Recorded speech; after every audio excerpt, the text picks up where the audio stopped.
El parto maldito que condenó a doña Cleotilde. Soledad Márquez tenía 26 años y manos bendecidas para traer vida al mundo. Eso decían las abuelas de San Miguel.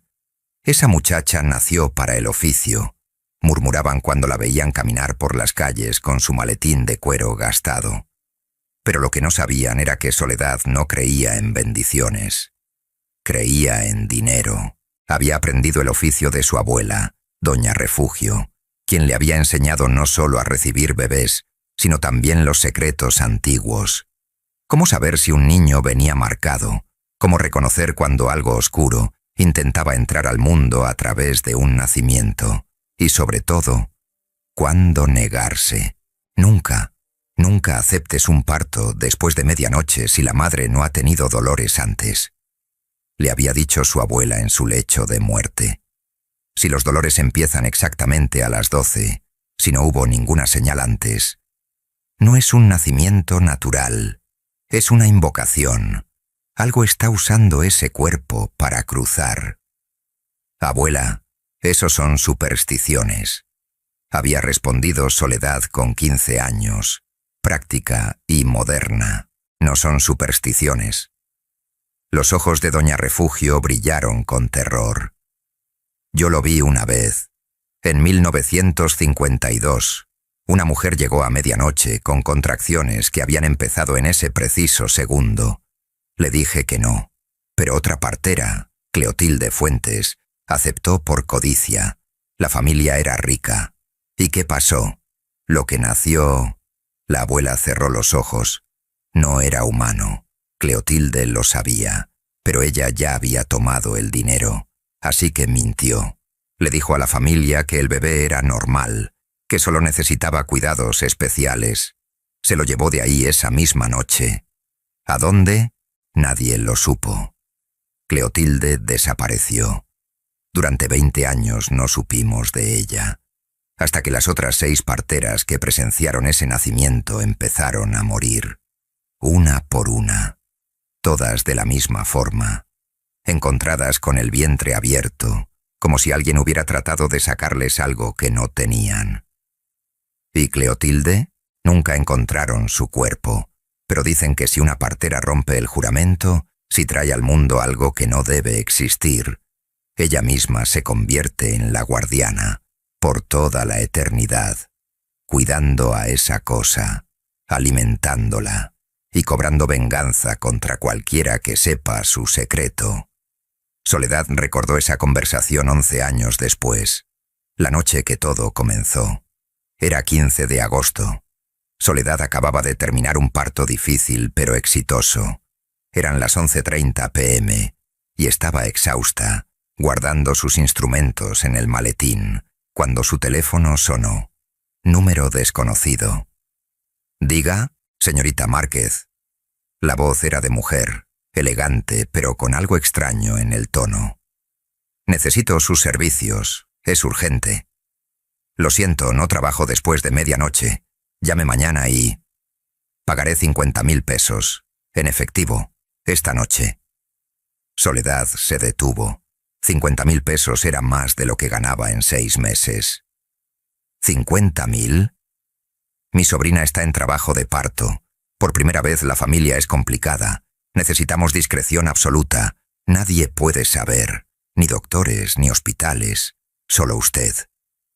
Señora, si es el primer bebé y hay complicaciones, debería ir a un hospital. 100.000 pesos. Esa es mi última oferta. Venga a la dirección que le enviaré. Llegue antes de medianoche, o buscaré a otra. La llamada terminó. Un mensaje de texto llegó con una dirección. Kilómetro 47, carretera a San Andrés, Hacienda Los Sauces. Soledad conocía ese lugar. Era una hacienda abandonada. Nadie vivía ahí desde hacía décadas, pero con ese dinero podría pagar sus deudas, mudarse a la ciudad, dejar este pueblo miserable. Decidida, subió a su vieja camioneta y manejó hacia la hacienda. El camino era de terracería, rodeado de árboles retorcidos que bloqueaban la luna. Su camioneta apenas avanzaba por los baches. A las 11:50 p.m. llegó a las puertas de la hacienda Los Sauces. No estaba abandonada. Todas las ventanas brillaban con luz de velas. La puerta principal estaba abierta, y en la entrada estaba esperándola una mujer.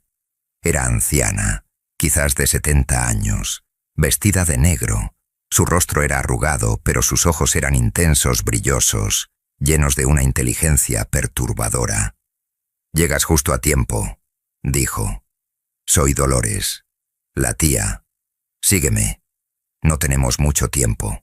Soledad tomó su maletín y entró.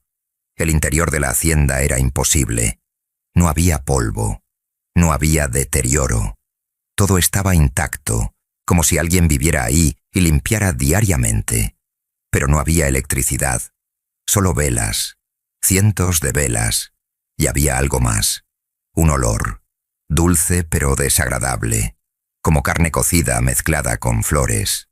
Dolores la guió por un pasillo largo hasta una habitación al fondo. Una habitación con una cama antigua de hierro. Y en ella, una mujer joven, quizás de 20 años, embarazada, sudando, retorciéndose. Pero había algo extraño en ella. Su vientre era enorme, desproporcionado. Su bebé se movía de una forma brusca, como si dentro hubiera algo luchando por salir. Y sus ojos. La mujer tenía los ojos abiertos, pero completamente blancos. «Ella es Estela», dijo Dolores. «Mi sobrina. Lleva 36 semanas. El bebé está listo». «¿Por qué tiene los ojos así?» «Condición médica. Cataratas congénitas. No te distraigas. Haz tu trabajo». Soledad se acercó con precaución. Puso su mano sobre el vientre de Estela para sentir la posición del bebé. Y casi grita. Dentro había algo con demasiadas extremidades. Algo que se movía con movimientos de araña. Soledad podía sentirlo presionando contra su palma, como si tratara de tocarla desde dentro. ¿Qué es esto?» «Es su primer hijo», dijo Dolores. «¿Vas a ayudarla o no?» Soledad, nerviosa, lo pensó, pero entonces Dolores puso un fajo de billetes sobre la mesa de noche. 100.000 pesos. «Tú eliges, muchacha». Y Soledad eligió el dinero. «Voy a necesitar agua caliente, toallas limpias y...». En ese momento el reloj de la habitación dio las 12 campanadas. Medianoche. Y con la última campanada, Estela abrió la boca y gritó. No fue un grito humano. Fue un sonido que parecía un aullido que hizo vibrar las paredes y apagó la mitad de las velas. Las contracciones comenzaron, violentas. «Está pasando demasiado rápido». Soledad intentó examinarla. «No está dilatada lo suficiente». «Haz lo que tengas que hacer», ordenó Dolores. «Trae a ese bebé al mundo, ahora». Los siguientes 30 minutos fueron una pesadilla. El cuerpo de Estela se retorcía de forma extraña. Su columna se arqueaba hasta que Soledad estaba segura de que se rompería. El vientre se movía como si dentro hubiera algo independiente, algo con voluntad propia tratando de abrirse paso. Y la sangre. Demasiada sangre. Se está desangrando. Necesita un hospital. Tú trajiste esto al mundo. Tú terminas. Soledad ni siquiera comprendió las palabras. Estaba en piloto automático, haciendo lo que sabía hacer, tratando de salvar a la madre y al bebé. Y entonces sintió la cabeza coronando, excepto que no se sentía como cabeza, se sentía dura, angular, con protuberancias que ningún cráneo humano debería tener. «Está saliendo», susurró Soledad. «Empuja, una vez más». Estela empujó, y lo que salió...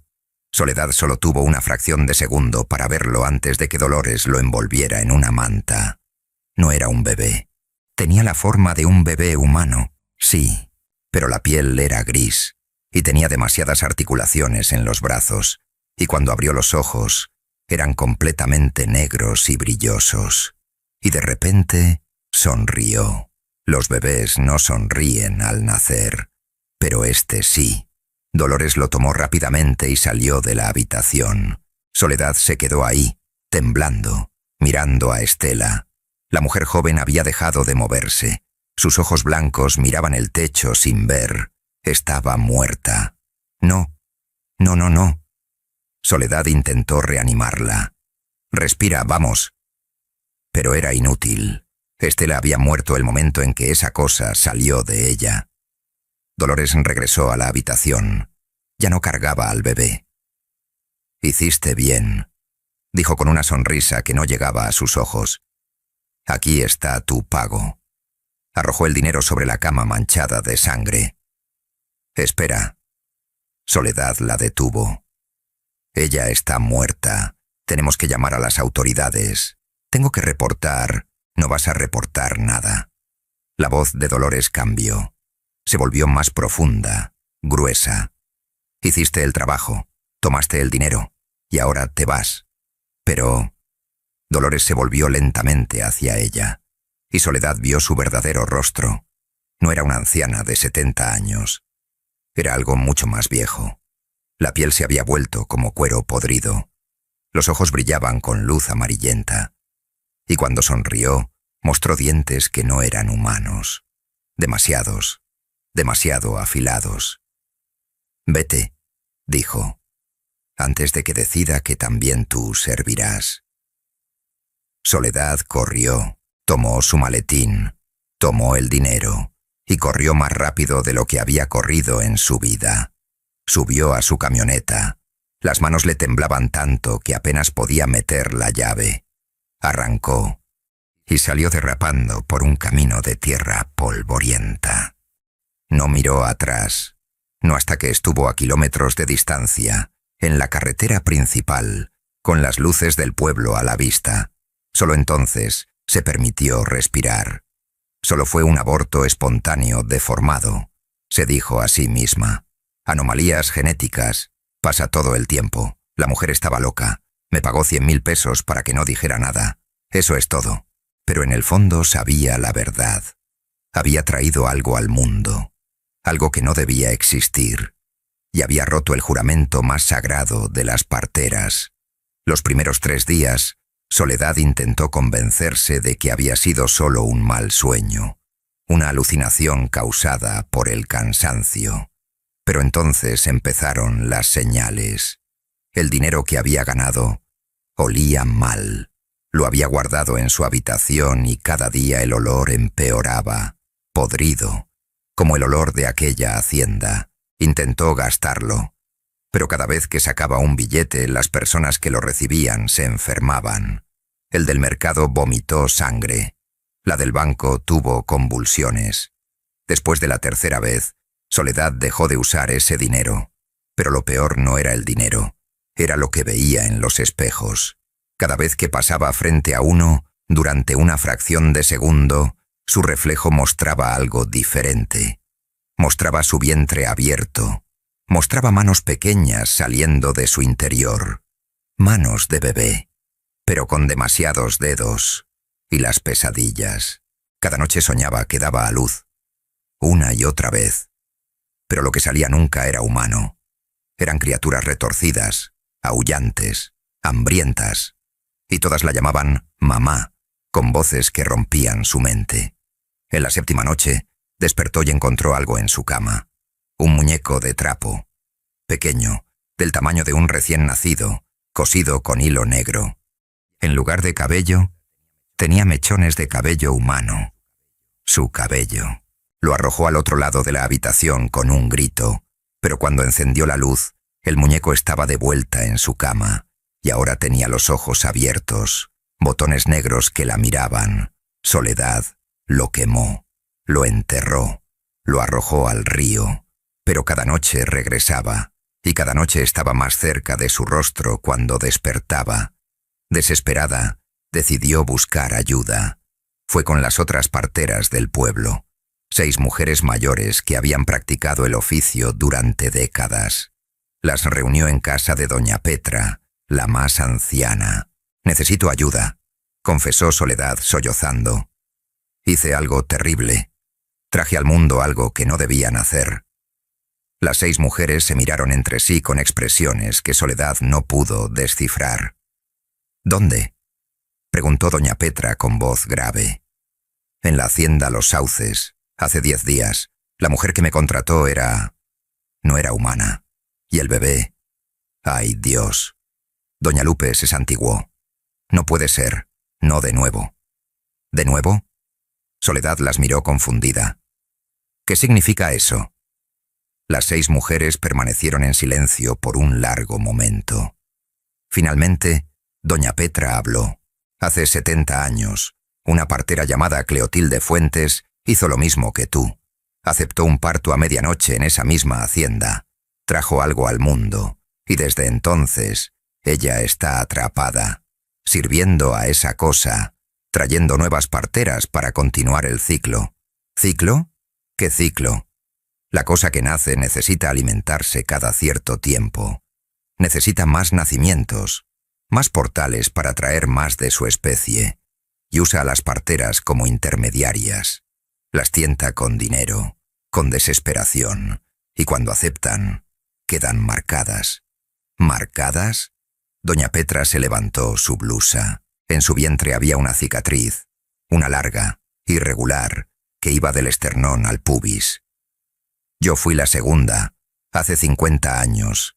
Cleotilde me contactó, acepté, traje otra criatura al mundo, y desde entonces, señaló la cicatriz, esto aparece en mi piel cada noche, recordándome lo que hice, y cada luna llena siento dolores de parto, como si estuviera dando a luz eternamente a esas cosas.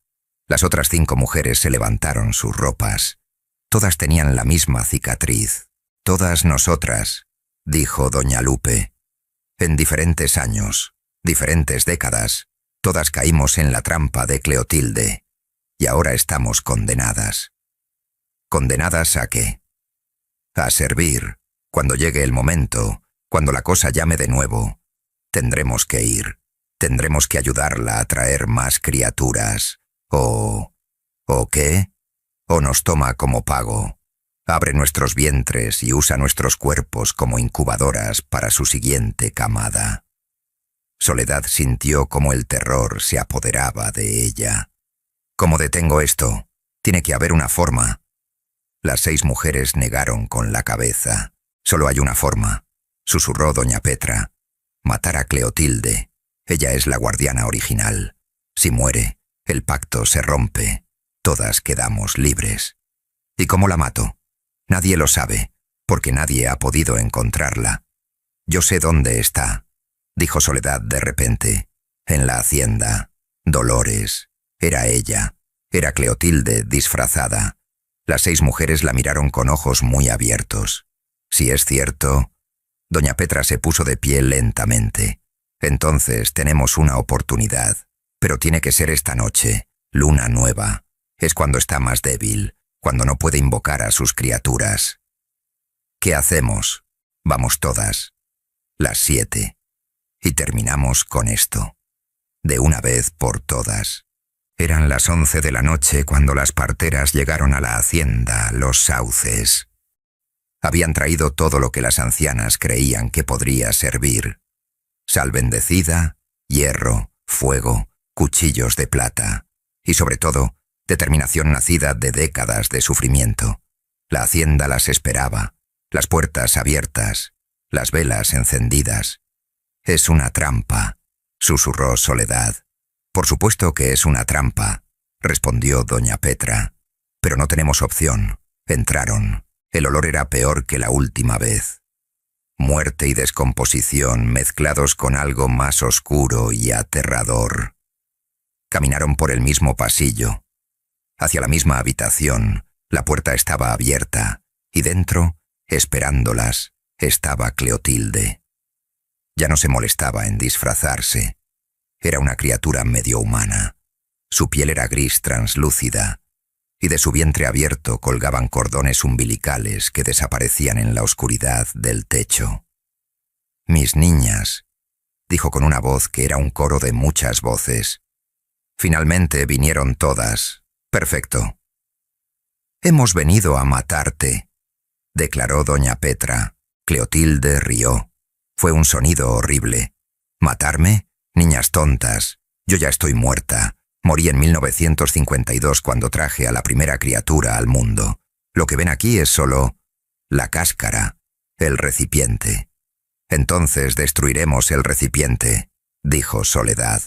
Avanzó con el cuchillo de plata, pero entonces los cordones umbilicales del techo se movieron y bajaron, y lo que estaba conectado a ellos descendió con movimientos de araña. Las criaturas, 7 de ellas, todas las que habían nacido a través de las 7 parteras durante 70 años. Eran adultas ahora, si es que ese término aplicaba. Humanos retorcidos, algunos con demasiadas extremidades, otros con rostros deformados, todos con esos ojos completamente negros. ¿Reconocen a sus hijos?, preguntó Cleotilde con sarcasmo. Cada una de ustedes trajo uno de estos al mundo, y ahora ellos las recuerdan. Las criaturas atacaron. Lo que siguió fue caos absoluto. Doña Lupe fue la primera en caer. Una de las criaturas la derribó y comenzó a arañar su vientre, tratando de abrirla. Doña Carmen prendió fuego a otra criatura. Chilló pero no murió. Solo se retorció en agonía. Soledad logró apuñalar a una tercera con el cuchillo de plata. La criatura se desintegró en cenizas. «¡La plata funciona!», gritó. «¡Usen la plata!». Pero solo había 3 cuchillos y eran 7 criaturas. Y Cleotilde seguía alimentando a sus hijos con los cordones que salían de su cuerpo. Doña Petra lo entendió. «¡Los cordones!», gritó. «¡Corten los cordones!». Se lanzó hacia Cleotilde con su cuchillo de plata. Una criatura intentó detenerla. Doña Petra la esquivó y enterró la hoja en uno de los cordones umbilicales. Se cortó con un sonido visceral. La criatura conectada a ese cordón soltó un grito agónico y se desplomó, convulsionando. «¿Funciona?». Doña Petra cortó otro cordón. Otra criatura cayó. Las otras parteras entendieron. Todas convergieron hacia Cleotilde, esquivando las criaturas restantes, cortando cordón tras cordón. Pero Cleotilde no se quedó quieta. Su cuerpo se expandió, se deformó, volviéndose más monstruosa. Sus brazos se alargaron con garras. Su boca se abrió mostrando dientes afilados. Agarró a Doña Lupe y la arrojó contra la pared. La anciana se golpeó con un crujido horrible y no se movió más. Pero las otras siguieron, cortando, apuñalando. Uno por uno, los cordones cayeron, hasta que solo quedó uno, el último, el más grueso, el que pulsaba con vida oscura. Soledad se acercó. Cleotilde intentó detenerla, pero las otras 5 parteras sobrevivientes la sujetaron con todas sus fuerzas. «Hazlo», gruñó Doña Petra, aferrándose al brazo retorcido de Cleotilde. «Córtalo». Soledad levantó el cuchillo de plata y lo hundió en el último cordón umbilical. La explosión de luz negra los arrojó a todos hacia atrás. Cleotilde gritó. Su cuerpo comenzó a desintegrarse y a podrirse. «No, el pacto debe continuar», gritó Cleotilde. «El pacto terminó», dijo Soledad, y hundió el cuchillo en el pecho de Cleotilde. La criatura explotó en cenizas. Todo el edificio tembló. Los cordones se retrajeron hacia el techo y desaparecieron. Las criaturas restantes se desintegraron en polvo. Las cicatrices en sus vientres desaparecieron. El peso que habían cargado durante décadas se desvaneció. Eran libres. La hacienda Los Sauces colapsó esa noche. Las autoridades dijeron que fue deterioro estructural. Solo quedaron escombros. De las 7 parteras que entraron, 5 salieron vivas. Doña Lupe murió en el ataque. Nunca encontraron su cuerpo completo, solo partes. Doña Carmen sobrevivió, pero perdió la razón. La internaron en un psiquiátrico donde pasa sus días murmurando sobre bebés que nacen con demasiados ojos. Las otras 4, Petra, Esperanza, Socorro y Soledad, juraron nunca hablar de lo ocurrido, Pero el pacto de silencio duró solo hasta que encontraron a las 7 parteras colgadas del árbol de ceiba. Porque, aunque Cleotilde había muerto, las criaturas que había traído al mundo durante 70 años no habían desaparecido todas. Algunas escaparon esa noche, algunas crecieron en las sombras, y algunas decidieron vengarse. Una por una, las parteras fueron cazadas. Doña Socorro desapareció de su casa. Doña Esperanza fue encontrada ahogada en su propia tina, aunque el agua estaba seca. Doña Petra. Nadie sabe qué le pasó a Doña Petra. Simplemente dejó de existir. Borraron su nombre de todos los registros. Nadie recuerda su rostro. Y Soledad, huyó. Cambió de nombre. Se mudó a otro estado. Dejó de ser partera. Pero cada noche, cuando cierra los ojos, puede sentirlo. Algo creciendo dentro de ella. Algo que plantaron esa primera noche en la hacienda. Algo que pronto estará listo para nacer. Y cuando llegue ese momento, cuando sienta las primeras contracciones, cuando sepa que algo antinatural está emergiendo de su interior, no habrá ninguna partera que pueda ayudarla, porque todas están muertas, y el ciclo comenzará de nuevo. Nadie que haya estado en Catemaco durante el primer viernes de marzo puede olvidar lo que se siente. El aire cambia, se vuelve denso, las velas arden distinto y el humo parece moverse solo. La gente del pueblo dice que esa noche la laguna despierta, que escucha, que recuerda y que cobra. Roberto era de Puebla. Tenía 42 años y toda su vida había trabajado duro. Muy duro. Levantó un negocio de pirotecnia desde cero. Primero vendía cohetes en la calle. Luego abrió un pequeño taller. Después, una bodega. Y finalmente una fábrica entera con varios empleados. Tenía tierras. Tenía propiedades, tenía todo lo que un hombre podría desear, pero no era suficiente. Siempre había alguien más rico en su pueblo, siempre había alguien con más poder, y eso lo carcomía por dentro como una enfermedad silenciosa. No podía dormir pensando en cómo superarlos. No podía descansar hasta ser el primero en todo, el más poderoso, el más respetado, el que todos miraran con envidia. Fue en una reunión de negocios donde escuchó hablar por primera vez de los brujos de Catemaco.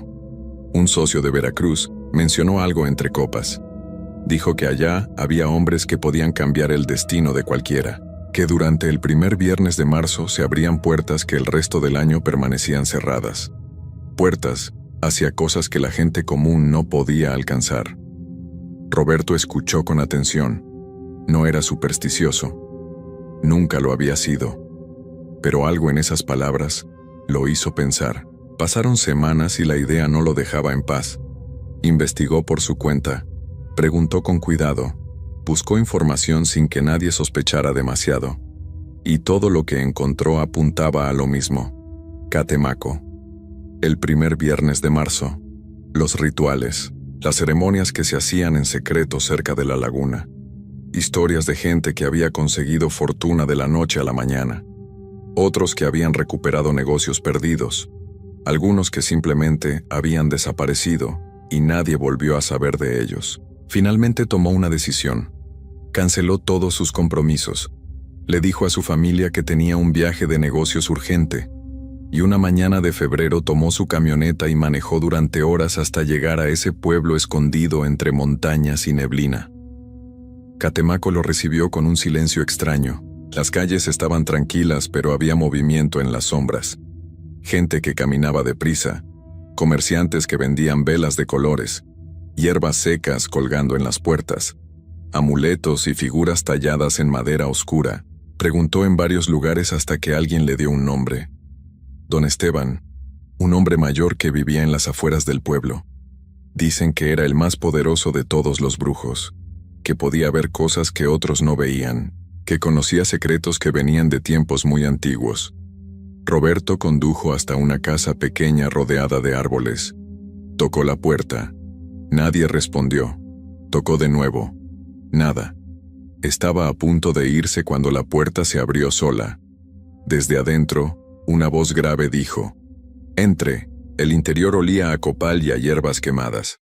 Había velas encendidas por todos lados. En las paredes colgaban máscaras y objetos extraños que Roberto no pudo identificar.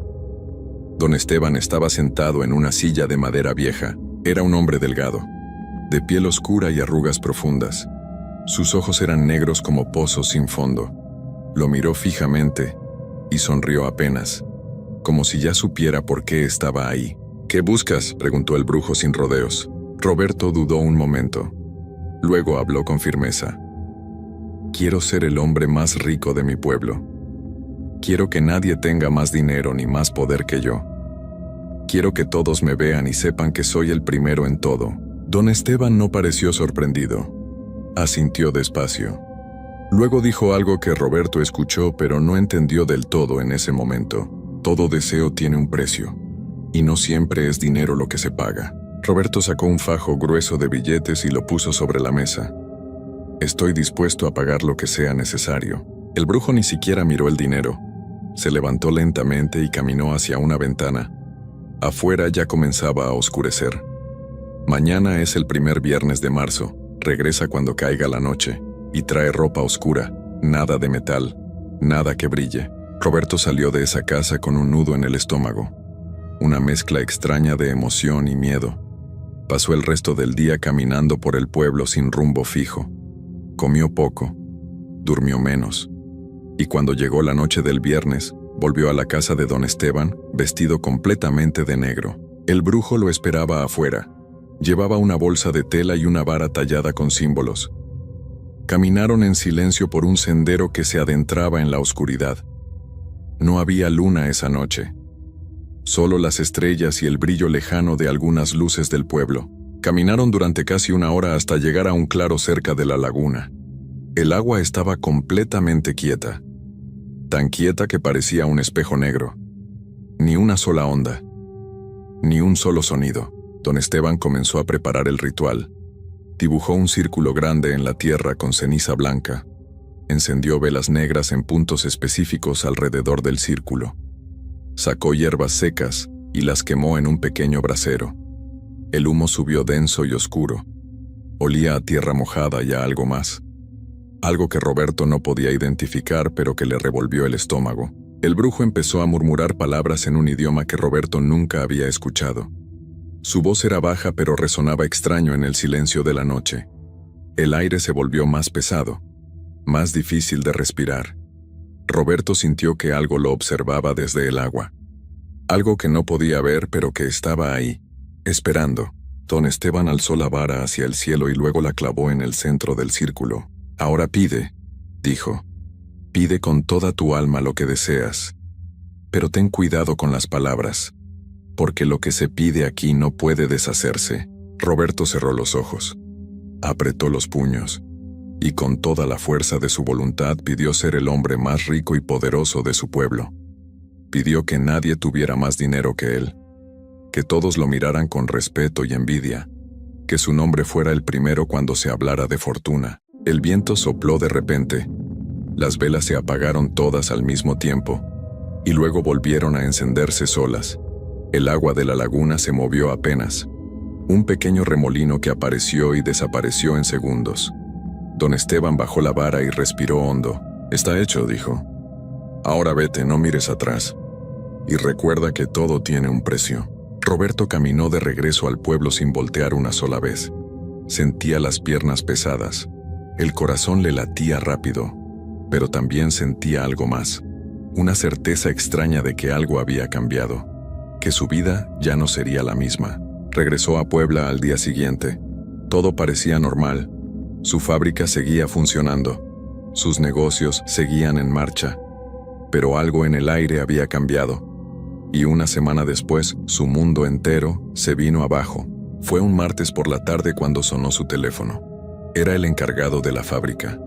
Su voz temblaba al otro lado de la línea. Había pánico en cada palabra.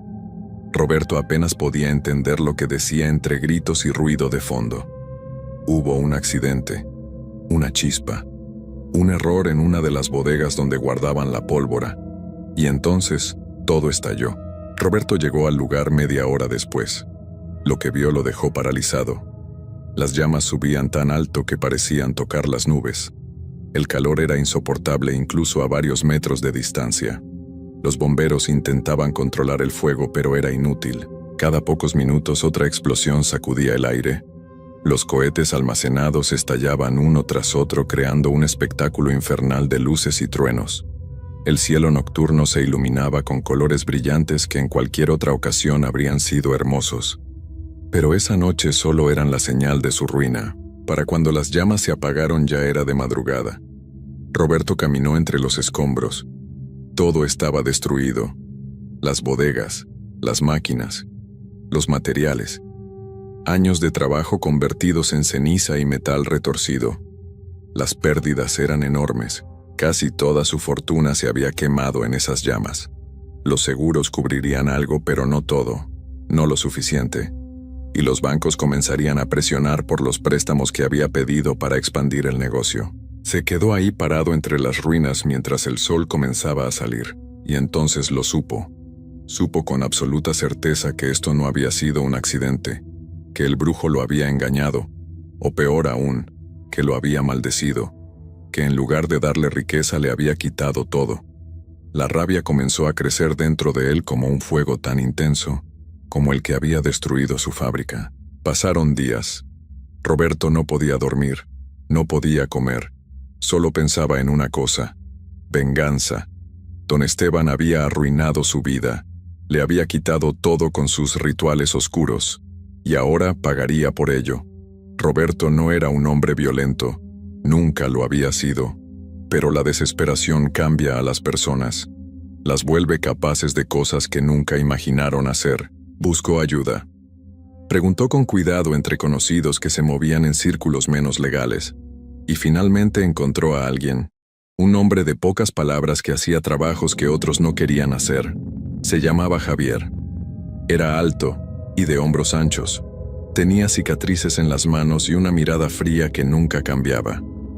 Se reunieron en un lugar discreto. Roberto le explicó la situación. Le dijo dónde vivía el brujo. Le describió la casa. Y luego sacó una maleta llena de dinero. Todo lo que le quedaba de sus ahorros personales. Quiero que vayas a Catemaco. Quiero que encuentres a ese hombre. Y quiero que te encargues de él. Para siempre. Javier miró el dinero sin expresión. Luego asintió una vez. Trato hecho. 3 días después Javier llegó a Catemaco. Conocía bien ese tipo de pueblos. Sabía cómo moverse sin llamar la atención. Preguntó en algunos lugares hasta que alguien le dio indicaciones de cómo llegar a la casa de don Esteban. Fue al caer la tarde. Caminó por el mismo sendero que Roberto había recorrido semanas atrás. La casa seguía igual, pequeña, rodeada de árboles, con ese aire extraño que hacía que la piel se erizara. Tocó la puerta. Esta vez don Esteban abrió de inmediato, como si lo estuviera esperando. El brujo lo miró directo a los ojos y sonrió apenas. Esa misma sonrisa que Roberto había visto, como si supiera exactamente quién era y por qué estaba ahí. «Pasa», dijo con voz tranquila. «Sé por qué vienes». Javier entró con cuidado. Su mano descansaba cerca de su cintura donde llevaba algo escondido bajo la chaqueta, pero no lo sacó todavía. Don Esteban cerró la puerta y caminó hacia una mesa donde había varias bolsas de tela. «Roberto te envió», dijo sin preguntar. «Está furioso por el incendio, cree que yo lo maldije». Javier no respondió, solo observaba, calculando, esperando el momento adecuado. Don Esteban se dio vuelta y lo miró con esos ojos negros y profundos. Él pidió ser el más rico de su pueblo, y lo fue. Durante una semana tuvo más dinero del que cualquier otro en ese lugar. Su fábrica estaba llena, sus cuentas rebosaban, pero nunca preguntó cuánto duraría esa fortuna, nunca preguntó qué vendría después. Y ahora culpa a otros por su propia ambición. El brujo abrió una de las bolsas y volcó su contenido sobre la mesa. Monedas de plata cayeron haciendo un sonido metálico que llenó el silencio. Luego abrió otra bolsa. Esta tenía monedas de oro. Brillaban bajo la luz tenue de las velas. «No me hagas daño», dijo don Esteban. «Puedo pagarte. El doble de lo que él te dio. El triple si es necesario». Sacó más bolsas, más dinero, más oro. Había una fortuna sobre esa mesa, más de lo que Javier había visto junto en toda su vida, y don Esteban lo sabía. Conocía la naturaleza humana. Sabía que el dinero hablaba más fuerte que cualquier lealtad. «Toma todo esto», continuó el brujo, «y llévale un mensaje a Roberto. Dile que lo que pasó no fue culpa mía, que la laguna escuchó su deseo y se lo concedió exactamente como lo pidió, pero que la laguna también cobra, siempre cobra, y que si hubiera sido más cuidado con sus palabras, nada de esto habría pasado». Javier miró el dinero, luego miró al brujo, y por primera vez en mucho tiempo sintió algo extraño, una duda, una pregunta que no podía ignorar. ¿Y si el viejo decía la verdad?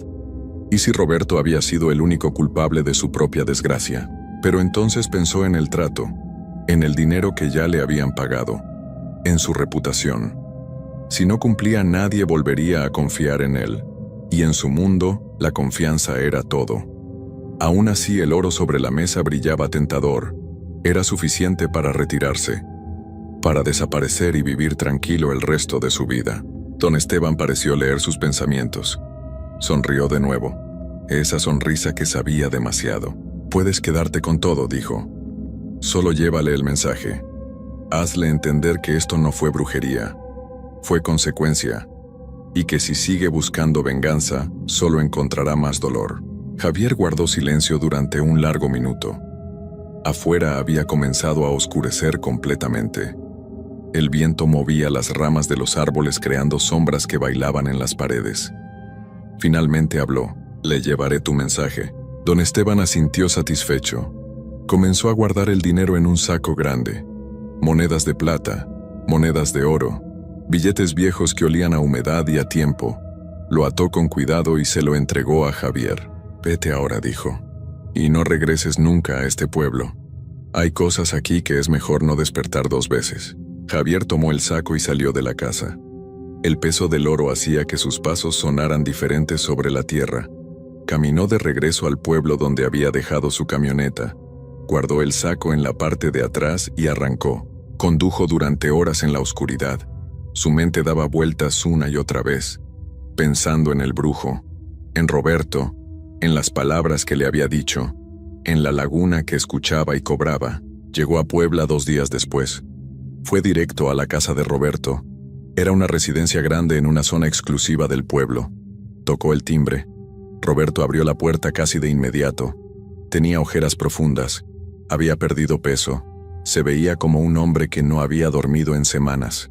«¿Terminaste?», preguntó con voz ansiosa. Javier no respondió de inmediato. Entró a la casa. Roberto cerró la puerta detrás de él. Estaban solos. Las luces de la sala creaban sombras largas en las paredes. «El brujo me pidió que te diera un mensaje», dijo Javier. Roberto frunció el ceño. «¿Un mensaje? ¿De qué hablas? ¿Hiciste lo que te pagué o no?». Javier metió la mano bajo su chaqueta. Roberto dio un paso atrás. Su rostro se puso pálido. De repente entendió que algo estaba mal. Muy mal. Quiso correr, pero ya era tarde. «El brujo dijo que la laguna siempre cobra», murmuró Javier mientras sacaba lo que llevaba escondido. «Y que tú fuiste el único culpable de tu propia ruina». Los disparos sonaron 5 veces en el silencio de la noche, uno tras otro, rápidos y precisos. Roberto cayó al suelo sin poder decir una palabra. Sus ojos quedaron abiertos mirando al techo, llenos de sorpresa y de un terror que ya no podría expresar jamás. Javier guardó lo que llevaba y miró el cuerpo tendido en el suelo. No sintió remordimiento, no sintió nada en realidad. Había hecho trabajos así antes, pero esta vez era diferente. Esta vez había tomado el dinero de ambos lados, y eso lo convertía en algo más que un simple ejecutor. Lo convertía en parte del ritual, en parte del precio que la laguna cobraba. Salió de la casa con calma, cerró la puerta tras de sí, subió a su camioneta y se alejó sin prisa. Nadie lo vio llegar, nadie lo vio irse. Para cuando encontraron a Roberto a la mañana siguiente, él ya estaba a cientos de kilómetros de distancia, cruzando la frontera hacia el norte con un saco lleno de oro y plata escondido bajo el asiento. La noticia del hallazgo recorrió todo Puebla en cuestión de horas. Roberto había sido encontrado sin vida en su propia casa. 5 heridas. No había señales de robo. No había desorden. Solo un hombre rico, caído en medio de su sala vacía. La policía investigó durante semanas. Hicieron preguntas. Revisaron cámaras. Interrogaron a empleados y conocidos. Pero nunca encontraron nada. Ninguna pista. Ningún sospechoso. El caso quedó abierto pero olvidado como tantos otros. Lo que nadie supo nunca fue lo que realmente había pasado. Nadie conectó el viaje de Roberto a Catemaco con su final. Nadie pensó en brujos ni en rituales. Para todos fue simplemente un crimen más. Quizás un ajuste de cuentas. Quizás un enemigo del pasado. Quizás mala suerte. Pero la verdad era mucho más oscura que cualquier explicación lógica. En Catemaco la vida siguió su curso normal. Don Esteban continuó recibiendo visitantes que llegaban buscando soluciones a sus problemas. Amores perdidos, enfermedades, dinero, venganza. Siempre había alguien dispuesto a pagar por un poco de ayuda del otro lado. Y él siempre los recibía con la misma sonrisa tranquila. Con las mismas advertencias que nadie tomaba en serio hasta que era demasiado tarde. Algunas noches don Esteban caminaba hasta la orilla de la laguna. Se sentaba en una piedra grande y miraba el agua negra bajo la luz de la luna. Y si alguien hubiera estado lo suficientemente cerca, habría escuchado cómo hablaba en voz baja, como si conversara con alguien que no estaba ahí, o que sí estaba pero no podía verse. Le contaba sobre los visitantes que habían llegado, sobre sus deseos, sobre sus miedos, y la laguna escuchaba en silencio, siempre escuchando, siempre recordando, siempre esperando el momento de cobrar. Los lugareños que vivían cerca de la laguna aprendieron hace mucho tiempo a no acercarse demasiado durante el primer viernes de marzo. Ese día el agua se comportaba extraño. A veces se movía cuando no había viento. A veces se escuchaban sonidos que no eran de animales ni de personas. Voces que susurraban cosas incomprensibles, risas que venían de ninguna parte. Y quienes habían sido lo suficientemente tontos como para ignorar las advertencias, juraban haber visto sombras moviéndose bajo la superficie. Figuras que nadaban en círculos. Manos que se extendían hacia arriba como pidiendo ayuda. O como invitando a alguien a entrar. Pasaron los meses y la historia de Roberto fue quedando en el olvido. Su familia vendió lo poco que quedaba de sus propiedades para pagar las deudas. La fábrica nunca se reconstruyó. El terreno quedó vacío. Una cicatriz de ceniza y escombros que nadie quiso tocar. Decían que daba mala suerte, que quien comprara ese lugar terminaría igual de mal que el dueño anterior. Y aunque nunca hubo pruebas de eso, nadie se atrevió a arriesgarse. Javier desapareció completamente. Cambió de nombre. Cambió de vida. Se estableció en un pueblo pequeño del otro lado de la frontera donde nadie hacía preguntas. Abrió un negocio modesto, una tienda de abarrotes que le daba para vivir tranquilo. Guardó el oro en un lugar seguro, solo sacaba un poco cuando lo necesitaba, lo suficiente para no llamar la atención. Y cada noche antes de dormir pensaba en don Esteban, en sus palabras, en la laguna que escuchaba y cobraba. A veces en sus sueños veía el agua negra y quieta. Veía las velas encendidas formando un círculo.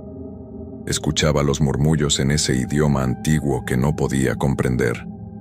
Y despertaba sudando, con el corazón acelerado, preguntándose si él también habría pagado algún precio sin darse cuenta. Si algún día la laguna vendría a cobrarle por haber tomado dinero de ambos lados, por haber sido parte del ritual sin saberlo. Pero los días pasaban y nada malo ocurría. Y poco a poco comenzó a pensar que quizás había tenido suerte, que quizás había escapado. Pero en Catemaco don Esteban sabía la verdad. Sabía que nadie escapaba realmente, que todos los que tocaban la laguna quedaban marcados. Algunos pagaban rápido, otros tardaban años, pero al final todos pagaban, porque la laguna tenía paciencia, tenía todo el tiempo del mundo, y nunca olvidaba. Los años siguieron pasando y la historia se convirtió en leyenda. La gente del pueblo la contaba en voz baja, especialmente durante el primer viernes de marzo cuando los brujos volvían a hacer sus ceremonias. Hablaban del hombre de Puebla que quiso ser el más rico y terminó perdiendo todo. del hombre que lo traicionó por oro maldito, del brujo que conocía los secretos de la laguna y sabía exactamente cómo mover las piezas para que el destino se cumpliera. Algunos decían que Roberto había sido un tonto por pedir riqueza sin pensar en las consecuencias.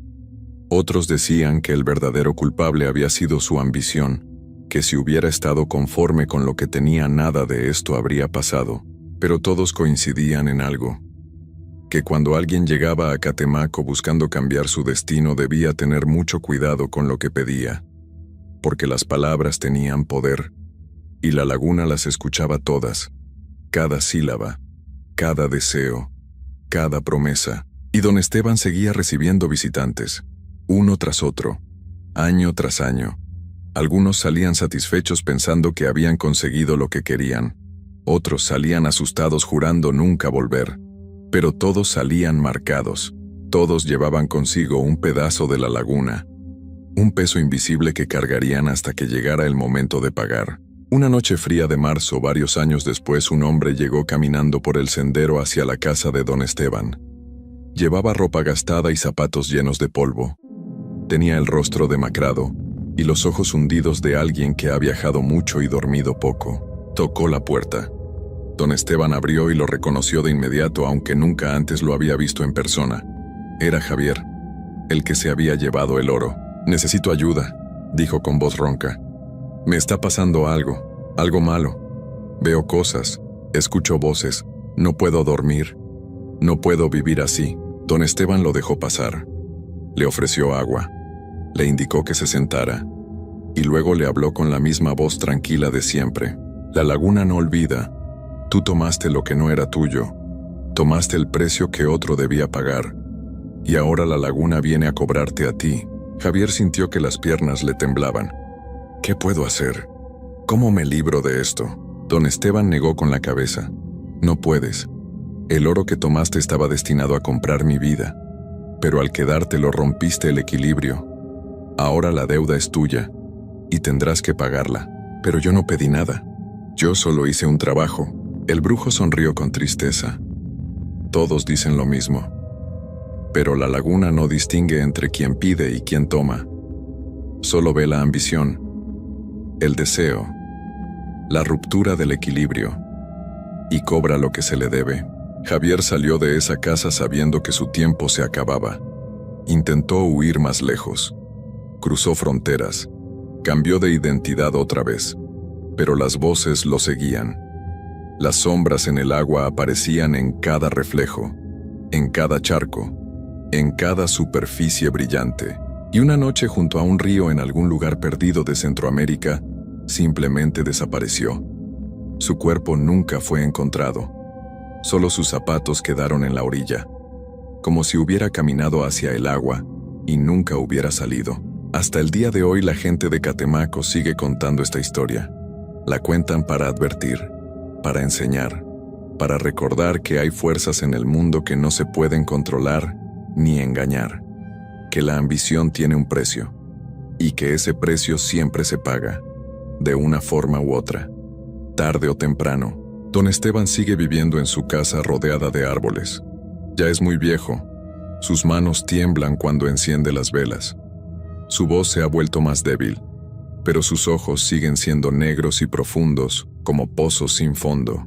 Y cada primer viernes de marzo camina hasta la laguna, se sienta en su piedra y habla con el agua, contándole historias, escuchando secretos, manteniendo el equilibrio entre este mundo y el otro. Y la laguna sigue ahí, negra, quieta, esperando, siempre esperando al próximo visitante que llegue buscando cambiar su destino, al próximo ambicioso que crea que puede pedir sin consecuencias, al próximo tonto que piense que puede engañar a las fuerzas antiguas que habitan en lo profundo, porque la laguna siempre escucha, siempre recuerda y siempre cobra. La noche era fría en Catemaco, Veracruz.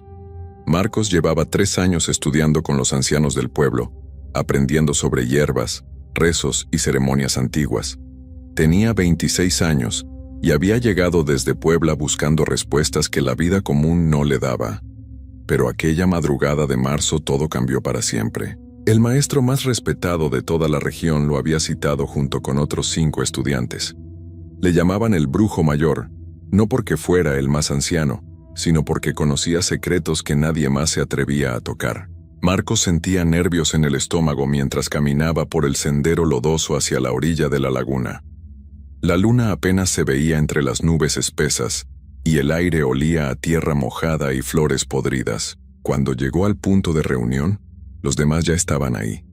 Nadie hablaba. Todos miraban al maestro, que preparaba algo sobre una manta negra extendida en el suelo. Había huesos pequeños, velas oscuras y un cuenco de barro lleno de sal gruesa. Marcos tragó saliva. Aquello no se parecía a ninguna de las ceremonias que había presenciado antes. El brujo mayor levantó la vista y los miró uno por uno. Sus ojos brillaban con una intensidad extraña, como si estuviera emocionado por algo peligroso. Entonces habló con voz ronca y lenta. Esta noche vamos a abrir una puerta, una que lleva directamente al otro lado, pero deben seguir cada instrucción que les dé.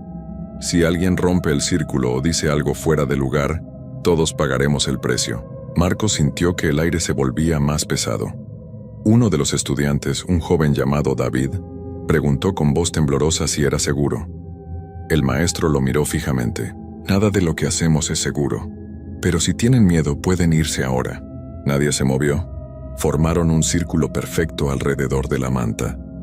Cada uno recibió una vela negra que debían sostener con ambas manos. El maestro encendió la primera y el fuego se propagó de vela en vela hasta completar el anillo de luz tenue. La laguna estaba a menos de 5 metros de ellos, completamente inmóvil. No había viento. No se escuchaban grillos ni ranas. Era como si todo lo vivo hubiera huido del lugar. El brujo mayor comenzó a recitar palabras en un idioma que Marcos no reconocía.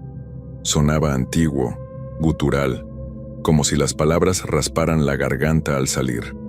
Los minutos pasaban y la tensión crecía. Marcos notó que sus manos temblaban. La llama de su vela bailaba aunque no había corriente de aire. De pronto el agua de la laguna comenzó a moverse. No eran olas normales. Era como si algo enorme debajo de la superficie estuviera despertando.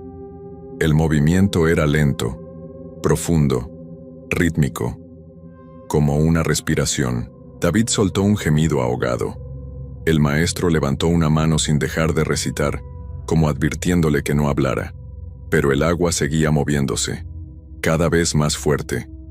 Marcos sintió que el suelo bajo sus pies vibraba ligeramente. Entonces las velas empezaron a apagarse, una por una, sin razón aparente.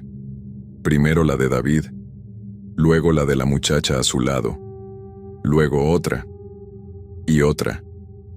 Marcos apretó la suya con fuerza, como si eso pudiera detener lo inevitable. Pero su llama también se extinguió. Solo quedó encendida la vela del maestro. Y en ese momento, vieron la figura. Salió del centro de la laguna, emergiendo del agua sin causar salpicaduras. Era alta, demasiado alta, más de 2 metros, tal vez 3. Su forma era humana pero alargada, distorsionada. No caminaba. Se deslizaba sobre la superficie del agua como si fuera niebla. Uno de los estudiantes gritó y rompió el círculo. El maestro extendió el brazo hacia él con desesperación. «No te muevas, ya nos vio». Pero era tarde. La figura se detuvo a mitad de la laguna. No tenía rostro visible, solo una silueta oscura que parecía absorber la poca luz que quedaba. Marcos sentía que sus piernas no respondían. Quería correr, pero su cuerpo estaba paralizado. El brujo mayor dio un paso al frente. Levantó ambas manos y pronunció una frase en ese idioma extraño. Parecía una orden, o tal vez una súplica. La figura no se movió. Durante unos segundos interminables, todo quedó en silencio. Entonces el maestro retrocedió. Su rostro se desencajó en una expresión de terror absoluto. Cayó de rodillas y gritó con una voz que Marcos nunca olvidaría. No era a ti a quien llamaba. En ese instante la última vela se apagó. La oscuridad los envolvió por completo. Marcos no podía ver nada, ni siquiera su propia mano frente a su cara. Pero podía escuchar. Escuchaba la respiración agitada de los demás estudiantes, Escuchaba el agua de la laguna moviéndose con más fuerza. Y escuchaba algo más. Un sonido como de arrastre, como si algo pesado se deslizara sobre la tierra húmeda acercándose hacia ellos. Alguien corrió. Marcos escuchó los pasos chapoteando en el lodo alejándose hacia el pueblo. Luego otro, y otro más. En cuestión de segundos, solo quedaron él y el maestro en ese lugar maldito. Marcos quería moverse, pero sus piernas seguían sin responderle. Era como si raíces invisibles lo mantuvieran clavado al suelo. Entonces escuchó la voz del brujo mayor, pero ya no sonaba como antes. Sonaba rota, desesperada, como la de un niño asustado. Perdón, no quise molestarte. No sabía que vendrías tú, por favor, por favor. Marcos sintió que algo pasaba rozando su hombro. Una presencia fría que hizo que se le erizara cada vello del cuerpo. El aire se volvió helado, tan frío que le dolía respirar, y entonces vio algo que lo marcó para siempre. En medio de la oscuridad apareció una luz tenue.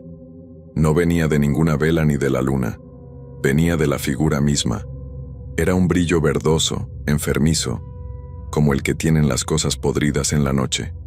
Y por primera vez, Marcos pudo ver al maestro. El brujo mayor estaba de rodillas frente a la cosa. Tenía las manos juntas como si rezara. Lágrimas corrían por su rostro. La figura se inclinó hacia él lentamente. Marcos no podía ver su cara, pero sintió que lo estaba observando. Sintió el peso de esa mirada aunque no hubiera ojos visibles. El maestro dejó de hablar. Su boca seguía moviéndose pero no salía ningún sonido. Sus ojos se abrieron más y más, llenos de un terror que ningún ser humano debería experimentar. Y entonces se quedó completamente inmóvil. Como una estatua de carne, la figura se enderezó. Giró lentamente hacia Marcos. Y en ese momento, sus piernas finalmente respondieron. Corrió. Corrió más rápido de lo que había corrido en toda su vida. Tropezó varias veces, cayó, se levantó y siguió corriendo. No miró atrás. No podía. Sabía que si lo hacía jamás llegaría al pueblo. Las ramas le arañaban la cara. El lodo le hacía perder el equilibrio a cada paso. Pero no se detuvo hasta que vio las primeras luces de las casas. Cuando finalmente llegó a la plaza principal, se dejó caer sobre el pavimento, respirando como si hubiera estado bajo el agua. Algunas personas salieron de sus casas al escuchar el escándalo. Lo rodearon preguntándole qué había pasado. Marcos apenas podía hablar. Señaló hacia la laguna. Intentó explicar, pero las palabras se le atoraban en la garganta. Los otros estudiantes que habían huido también estaban ahí, sentados en las bancas, todavía temblando. Uno de ellos, David, no paraba de llorar. Un grupo de hombres del pueblo decidió ir a buscar al maestro. Marcos intentó detenerlos, pero no le hicieron caso. Tomaron linternas y machetes y se dirigieron hacia la laguna. Marcos se quedó en la plaza junto con los demás. Esperaron durante lo que pareció una eternidad. Cuando los hombres regresaron, traían al brujo mayor. Lo cargaban entre 4 porque no podía caminar. Pero estaba vivo. Respiraba. Sus ojos estaban abiertos. Sin embargo, había algo profundamente equivocado en él. Lo llevaron a su casa y llamaron al doctor del pueblo. El médico lo revisó durante casi 1 hora. Cuando salió, su expresión era de total desconcierto. Les dijo que físicamente el maestro estaba bien. Su corazón latía normal. No tenía heridas. No tenía fiebre. Pero no respondía a ningún estímulo. No parpadeaba. No movía los ojos. Era como si estuviera mirando algo que nadie más podía ver. Los días siguientes fueron los peores de la vida de Marcos. No podía dormir. Cada vez que cerraba los ojos veía esa figura emergiendo del agua. Escuchaba la voz rota del maestro rogando perdón. Sentía ese frío antinatural que le había atravesado hasta los huesos. El brujo mayor seguía igual. Lo sentaban frente a su casa todas las mañanas. Ahí se quedaba, inmóvil, con la mirada perdida en el horizonte. Algunas personas del pueblo le llevaban comida, pero no comía. Le hablaban, pero no respondía. Era como si su mente se hubiera ido a otro lugar y su cuerpo fuera solo un cascarón vacío. Marcos decidió irse de Catemaco. No podía quedarse en ese lugar, no después de lo que había visto. Empacó sus pocas pertenencias y compró un boleto de autobús de regreso a Puebla. Pero antes de irse, fue a ver al maestro una última vez. Lo encontró en su lugar habitual, sentado en una silla de madera frente a su casa. Marcos se agachó frente a él y lo miró a los ojos. Esperaba encontrar nada. Vacío. Pero lo que vio lo hizo retroceder tambaleándose. Por un segundo, apenas un parpadeo, vio algo moverse dentro de las pupilas del maestro. Algo que se retorcía. Algo vivo. Marcos salió corriendo de ahí sin mirar atrás. Subió al autobús con las manos todavía temblando, y no dejó de temblar durante todo el viaje de regreso a Puebla. Pensó que alejarse de Catemaco sería suficiente, que la distancia lo protegería de lo que había visto aquella noche. Pero estaba equivocado. Las primeras semanas en su ciudad fueron relativamente normales. Volvió a su trabajo en una tienda de electrónica. Intentó retomar su vida de antes, pero las noches eran insoportables. Soñaba con la laguna. Soñaba con esa figura deslizándose sobre el agua. Y siempre, terminaba frente al maestro, viendo cómo algo se movía detrás de sus ojos. Un mes después de su regreso recibió una llamada. Era David, uno de los estudiantes que había estado esa noche. Su voz sonaba mal, como si no hubiera dormido en semanas. Marcos, tengo que contarte algo. El maestro sigue igual, pero ahora hay más gente así. Marcos sintió que el estómago se le revolvía. ¿Qué quieres decir con más gente? David respiró profundo antes de continuar. Hace 2 semanas, una mujer del pueblo amaneció sentada en la orilla de la laguna, exactamente igual que el maestro, mirando al frente sin moverse, sin hablar. Ayer encontraron a un pescador de la misma manera, y anoche a un niño de 12 años. Marcos cerró los ojos con fuerza. ¿Qué está pasando ahí, David? No lo sé, pero hay algo más. Todos tienen una cosa en común. Todos viven cerca de la laguna, y todos dicen que en las noches escuchan algo, como si alguien los llamara desde el agua. Aléjate de ahí, vete del pueblo. No puedo. Yo también lo escucho, Marcos. Desde hace 3 noches escucho mi nombre. Viene desde la laguna. La llamada se cortó. Marcos intentó devolverla, pero el teléfono de David estaba apagado. Durante los siguientes días intentó comunicarse con él, pero nunca contestó.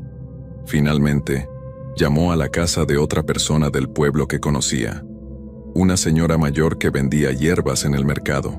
La mujer le confirmó lo peor. David había aparecido esa mañana sentado en la orilla de la laguna, con los ojos abiertos, sin moverse, igual que los demás. Marcos colgó el teléfono y se quedó sentado en su cama durante horas. Pensaba en el maestro, en lo que había dicho aquella noche. No era a ti a quien llamaba. Había abierto una puerta a algo equivocado, algo que no debía estar en este mundo. Y ahora, ese algo se estaba quedando. Pasaron los meses. Marcos intentó olvidar. Intentó convencerse de que todo había quedado atrás. Pero una noche de septiembre, algo cambió. Estaba en su departamento viendo televisión cuando escuchó un sonido. Era suave, apenas perceptible, como un susurro. Apagó el televisor y prestó atención. El sonido venía de afuera, desde la ventana que daba a la calle. Se acercó despacio y miró hacia abajo. La calle estaba vacía. Las luces parpadeaban débilmente. Y entonces lo vio.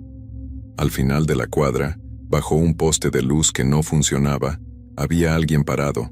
Una figura alta, demasiado alta. No se movía. Marcos retrocedió alejándose de la ventana. Su corazón latía tan fuerte que podía escucharlo en sus oídos. Cerró las cortinas con manos temblorosas y se quedó en el centro de la sala, sin saber qué hacer. El susurro sonó de nuevo, pero esta vez no venía de afuera. Venía de adentro del departamento, de su propia habitación. Marcos caminó lentamente hacia su cuarto. Cada paso le costaba un esfuerzo enorme. Empujó la puerta y encendió la luz. No había nadie. Pero sobre su cama, dibujado con algo oscuro que parecía lodo, había un símbolo. El mismo símbolo que el brujo mayor había trazado aquella noche frente a la laguna. Y entonces Marcos lo entendió todo.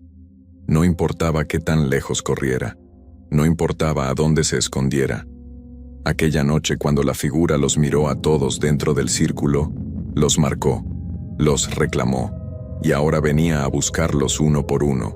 El susurro sonó de nuevo, esta vez más fuerte, esta vez formaba palabras, su nombre.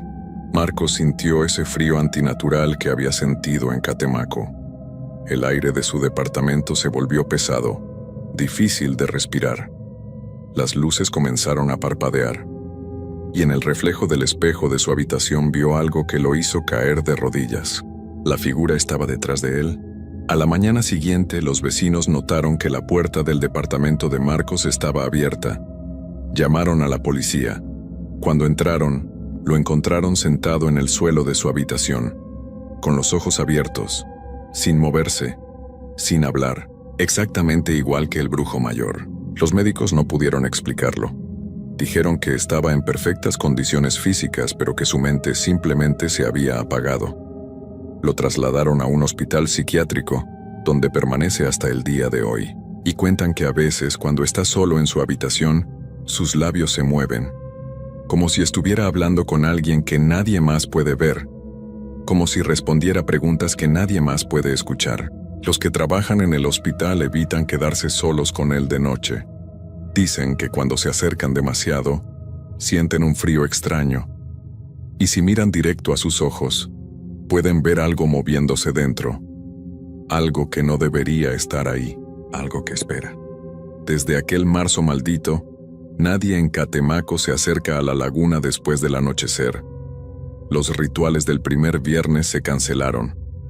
Los brujos más viejos del lugar advierten a los jóvenes que hay puertas que nunca deben abrirse, porque lo que viene del otro lado no siempre regresa.